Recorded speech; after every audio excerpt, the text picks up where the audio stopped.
जय गुरुदेव, जय महाकाली। आप सभी साधकों का जय महाकाली साबर मंत्र विज्ञान के आपके अपने चैनल पर स्वागत है। आज एक कल्प प्रयोग दे रहे हैं। सामान्य प्रयोग और कल्प प्रयोग में क्या फर्क है, पहले तो इसको समझें। कल्प प्रयोग का मतलब होता है कि जीवन पर्यंत लाभ देने वाला, चाहे आपने उसको एक ही बार किया हो, वो जीवन पर्यंत आपको लाभ देगा। जैसे कीलन, चेटक, बंद प्रयोग होते हैं ना, उसी प्रकार कि एक बार करो और जीवन भर उसका लाभ उठाओ।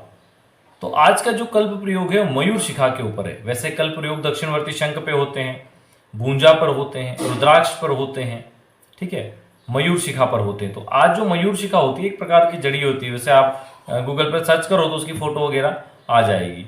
तो मयूर शिखा की जो जड़ी होती है उस प्राण प्रतिष्ठित जड़ी के ऊपर यह प्रयोग किया जाता है। राजलक्ष्मी प्रयोग है।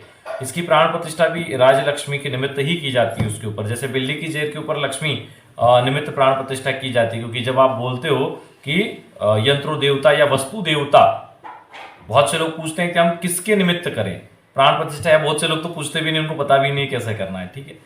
जब हम बोलते हैं यंत्रो देवता, तो वहां पर हमें संबंधित यंत्र, मान लो आप कनक धारा यंत्र कर रहे हैं तो आपको महालक्ष्मी देवता बोलना होता है, ठीक है। आप श्री यंत्र कर रहे हैं तो महाराज राजेश्वरी बोलना होता है।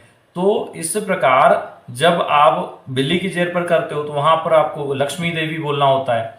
तो इसी प्रकार जब आप मयूर शिखा पर ये प्राण प्रतिष्ठा इसकी होती है तो राजलक्ष्मी देवी बोलना होता है, ठीक है। ये तो हुई बात प्राण प्रतिष्ठा की जड़ी की।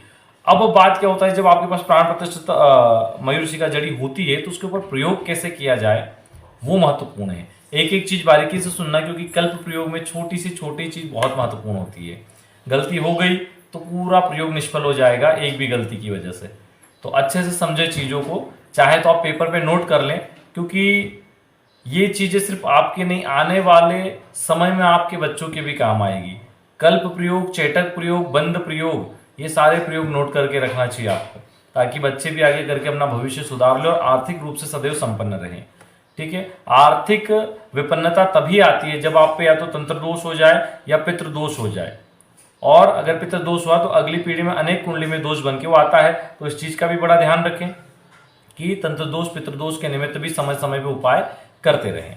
चलिए, अब इसको आपको क्या करना है। वैसे ये प्रयोग केवल दिवाली की रात्रि का है, ठीक है।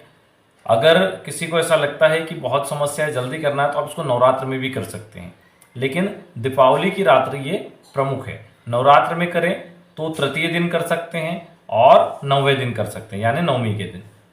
हाँ, नवमी और तृतीया को, तो दो में से ये दोनों ही दिन आप ये प्रयोग कर सकते हैं, लेकिन प्रमुख इसका जो प्रयोग है वो दीपावली की रात्रि है। रात्रि 10 बजे के बाद घी के दीपक का आप इसमें प्रयोग करें, धूप दीप का प्रयोग करें। इस प्रयोग में जैसे अघोर लक्ष्मी का प्रयोग किया है आपने, उसी प्रकार से इसका भी प्रयोग होगा। आप सर्वथा दिगंबर यानी नग्न होकर स्नान करेंगे, पोछेंगे नहीं शरीर को, और ऐसी अवस्था में बैठ जाएंगे। सामान पहले से तैयार रख दें, बाजोड़, बाजोड़ पे पीला कपड़ा, पीले कपड़े पर एक प्लेट या कटोरी चांदी की रख दें, उसके अंदर मयूर शिखा साइड में रखें। जब आप वहां पे आ जाए, बैठ जाए, तो दीपक प्रज्वलित करें। दीपक भी पहले से ही तैयार करके रख दें, ठीक है। और अपना पवित्रीकरण आचमन कर लें, और उसके बाद दीपक प्रज्वलन कर दीपक का पूजन कर दें। उसके बाद में मयूर शिखा का पूजन आपको कुमकुम, केसर और कपूर से करना है, और धूप दीप दिखा दे, कपूर भी जला के धूप दीप दिखा दें। फिर थोड़ी सी काली तिल लेना है आपको। इसमें आप संकल्प ले तो भी ठीक, ना ले तो भी ठीक। कल्प और बंद, चेटक आदि प्रयोगों में संकल्प उतना महत्वपूर्ण नहीं होता है, क्योंकि ये अपने आप में ही बहुत बड़ा संकल्प है। तो आप चाहें तो ले सकते हैं, नहीं चाहे तो नहीं लें। अगर लेना चाहे तो पूर्ण रूप से लक्ष्मी की सिद्धि हो जाए और जीवन पर्यंत कभी धन की हमें कमी ना आए, कभी विपन्नता ना आए, सदैव हम संपन्न रहे, इस प्रकार का संकल्प ले सकते हैं।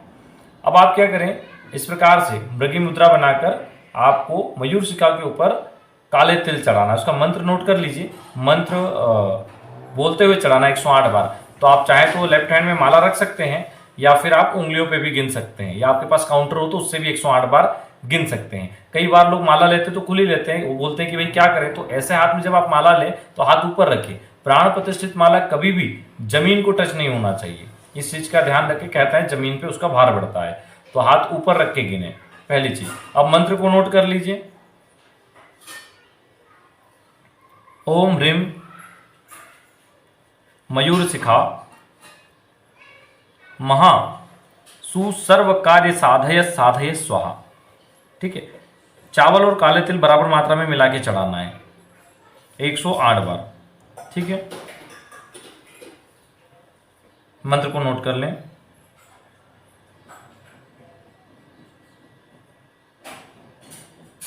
अब क्या करना है, जब आपका ये काम पूरा हो जाए, रात्रि को 10 या 11 बजे बाद ये प्रयोग कर सकते हैं। अब आप जो जड़ी है उसको हटा के दूसरी प्लेट में रख दें साइड में, और चावल और जो तिल हैं उनको अलग रख दें। अब जो थाली है या कटोरी है उसमें चंदन थोड़ा सी बड़ी ले लें, पेट तो अच्छा है, चंदन और केसर से अष्टदल बना ले। अष्टदल कैसे बनाना है, बहुत से लोग आएंगे, देखते हैं, अगर हमें ध्यान रहेगा तो उस पर हम डलवा देंगे फोटो, नहीं तो आप गूगल पे सर्च कर लें कि चंदन केसर से अष्टदल कैसे बनाएं, वहां आपको पता चल जाएगा। ठीक है, उसी प्लेट बनाए, उसके ऊपर पुनः जड़ी लिख दें, वो जो जड़ी रखी हुई है वो रख दें उसके ऊपर। अब एक मंत्र दे रहे हैं जो प्रमुख मंत्र है इसकी आपको एक माला जप करनी है।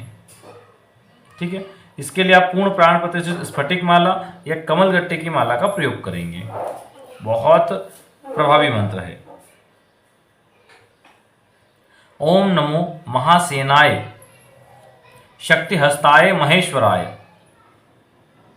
वरखली प्रसादाय ज्वल ज्वल प्रजल औषधि सर्व दुख नाशनी सह मम भवतु स्वाहा। इस प्रकार 108 बार करने से ये जड़ी पूर्ण रूप से सिद्ध हो जाएगी। प्राण प्रतिष्ठा से चैतन्य तो हो ही जाती है, अब ये सिद्ध हो जाएगी। तब इस पे आप केसर से पूजन करिए और सामने धूप और दीप दिखाइए। धूप दीप दिखाकर फिर उसी माला से आपको 125 माला जप करनी है। इसमें एक मंत्र और है, उसको लिख लीजिए, इसका प्रमुख मंत्र है। अभी तक हमने उसे चैतन्य और सिद्ध करने के मंत्र का प्रयोग किया। अब प्रमुख मंत्र जो इससे पूर्ण प्रभावी होकर जीवन पर्यंत आपका साथ देगा, आप चाहें तो फिर इसकी एक माला डेली कर सकते हैं, श्री सूक्त में भी इसको ऐड कर सकते हैं। ओम ऐं क्लीं हसौं राजलक्ष्मी ज्ञानेय लाभम देहि देहि महालक्ष्मी नमः। ठीक है, 125 माला आपको रात में करनी है।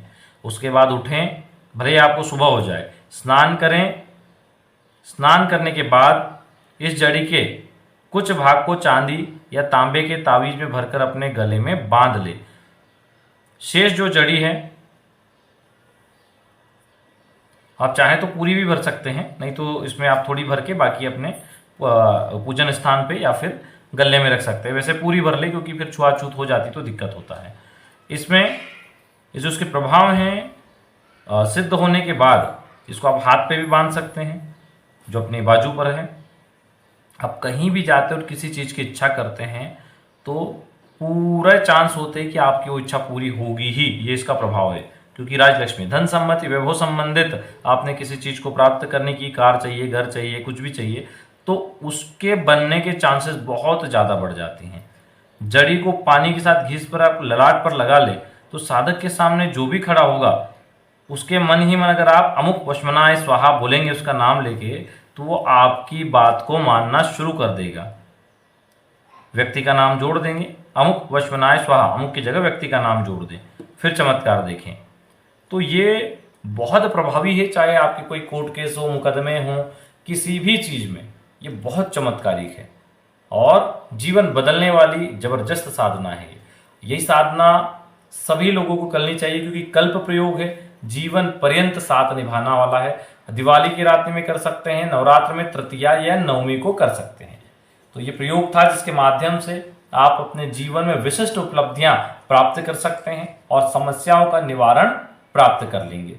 वशीकरण सम्मोहन की सिद्धि को आप प्राप्त करेंगे। चलिए आज के लिए इतना ही।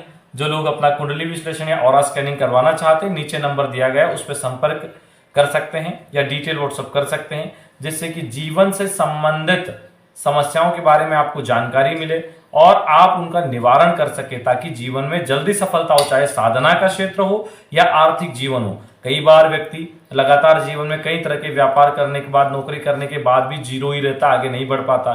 तो उसके कारण आपकी कुंडली में है, आप दूसरी कितनी भी साधनाएं करते हो आपको उसका पूरा लाभ नहीं मिलता। क्यों नहीं मिलता?